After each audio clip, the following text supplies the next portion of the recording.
제 영상에 댓글을 보는데 부끄러워졌습니다. 이 전쟁이 나면 싸울 거냐고 제가 물어봤던 질문의 요지는, 지난 영상에서 전쟁 이야기를 다뤘는데 그래도 많은 분들이 관심을 가져주셨어요. 그런데 사실 저 개인적으로는 대만이 망한다면 전쟁 때문에 망하는 게 아니라 오늘 말씀드린 대만 내부의 문제들로 망할 것 같아서, 오늘은 대만이 실제로 마주하고 있는 위험 요인은 어떤 건지 그 이야기에 대해서 한번 이야기를 해보도록 하겠습니다. 최근 대만 경기가 좋다는 영상을 올린 적이 있는데요. 대만 경기가 좋고 나쁨을 떠나서 대만의 빈부격차는 사실 다른 나라보다 좀 심한 편이라고 생각을 합니다. 진위 개수나 이런 거를 통해서 빈부격차를 나타내는 통계를 볼 수는 없지만, 제가 대만 현지에서 느끼는 걸로 보면 실제로 월급을 통해서는 집을 산다거나 저축을 많이 한다거나 하는 사회가 아님은 분명합니다. 근데 빈부격차만큼의 더 문제는 대만 사람들이 크게 불평을 하지 않는 스타일이다 보니까 중장년층은 그래도 그냥 순응하고 살아가는 반면, 젊은 층들이 문제입니다. 젊은 층들이 좀 정상적이지 않은 방법으로 쉽게 돈을 벌려고 하는 걸 보이고 있습니다. 그런 이유로 보이스피싱이라거나 도박 이런 것들이 조금씩 사회 문제로 나타나기 시작을 했고요. 이러다 보니 자연스럽게 어둠의 세력들이 대만에서 더 큰 영향력을 갖게 되었습니다. 야시장이나 사원 같이 일반 사람들이 정말 많이 가는 곳뿐만 아니라 장례식처럼 삶을 살아가다 보면 꼭 있어야 하는 이런 곳에도 그런 세력들이 영향을 미치고 있고요. 얼마 전에 한국을 엄청 떠들썩하게 했던 캄보디아 사건이 있잖아요. 캄보디아 사건 같은 경우도 대만이 한국보다 한 2, 3년 먼저 시작을 했습니다. 빈부격차로 인해서 젊은 층들의 성장 능력이 위험을 받고 있고, 어둠의 세력들이 조금 더 영향을 넓힐 수 있는 저변이 만들어지는 게 대만의 가장 큰 첫 번째 문제라고 생각합니다. 두 번째로, 대만은 아무래도 중국이랑 비교하다 보니까 우리는 민주주의다라는 자부심을 갖고 살고 있습니다. 국회에서 막 물리적으로 던지고 싸우고 했던 것도 어떻게 보면 대만이 원조라고 할 수 있을 만큼 대만은 정치 대립도 좀 있는 국가 중에 하나인데요.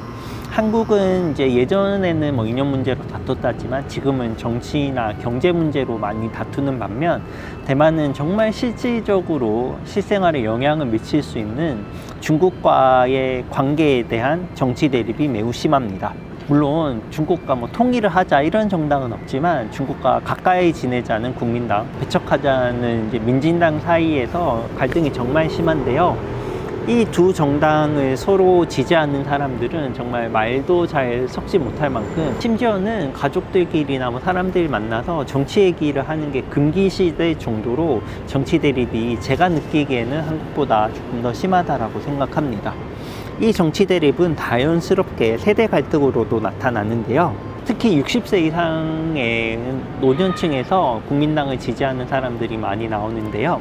지금이야 대만이 젊은 층들, 중장년층이 지지하는 민진당이 정권을 잡고 있어서 오히려 생각했던 것만큼은 대만의 내부 문제가 밖으로 새어나오진 않고 있지만, 혹여라도 국민당이 정권을 잡는 순간이 오면 이 젊은 층들과 중장년층들이 행동으로 나서는 그런 혼란이 발생될 수 있다고도 생각합니다.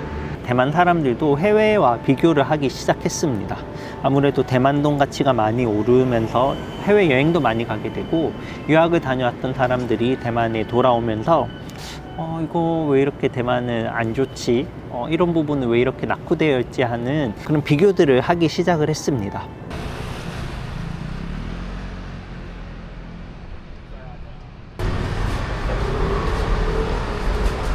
네, 이런 것들도 보면 좀 낙후가 된 게 느껴지죠.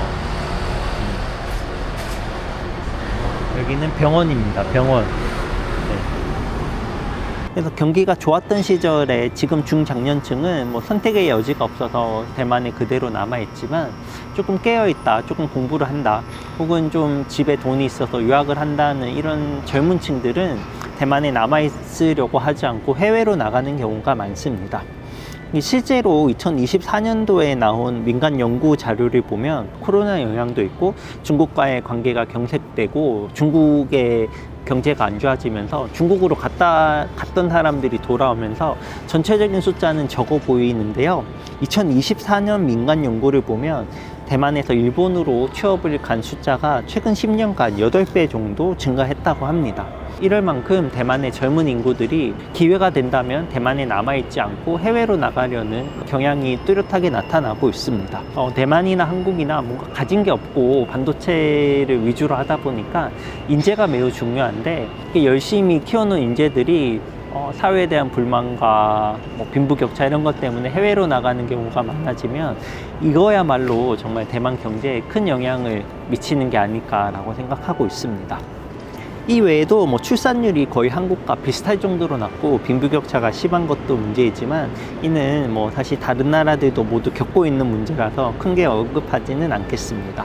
간단하게 제가 생각하는 대만이 실제로 마주하고 있는 위험 요인, 대만이 망한다면 전쟁 때문이 아니라 이것 때문에 망한다라는 것들을 한번 이야기를 해봤는데요. 그럼에도 불구하고 대만은 정말 저력이 있는 나라입니다. 어떻게 이렇게 대만 사회가 그래도 잘 굴러가지? 대만 경기가 어떻게 좋게 잘 굴러가지 하는 생각을 가지고 있는데요. 그런 걸 보면 대만은 분명히 제가 모르는 어떤 세계가 있다고 생각을 합니다. 다음 영상에서는 과연 대만의 저력은 어디서 나오는 건지에 대한 이야기를 한번 해보겠습니다. 네, 제 영상에 댓글을 보는데 부끄러워졌습니다. 영상 댓글의 한 90% 이상이 중국이랑 전쟁이 나면 나가 싸운다, 선택하고 말 게 뭐가 있냐, 다 때려잡아야지, 무조건 싸운다, 이런 댓글이 거의 90% 이상인 것이더라고요. 저도 대만에 살면서 저도 모르게 현실을 망각하고 살았나 이런 생각이 좀 들었습니다.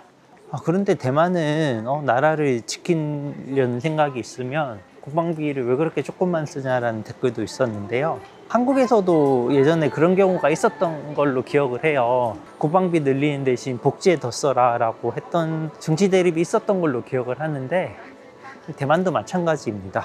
민진당에서는 견제에 대비해서 국방비를 더 쓰고 싶어 하는데요. 국방비를 더 쓰게 되면 이게 오히려 군비 경쟁을 하게 되고 자극하는 결과를 낳을 수 있기 때문에 올리면 안 된다라고 이야기를 하고 있습니다.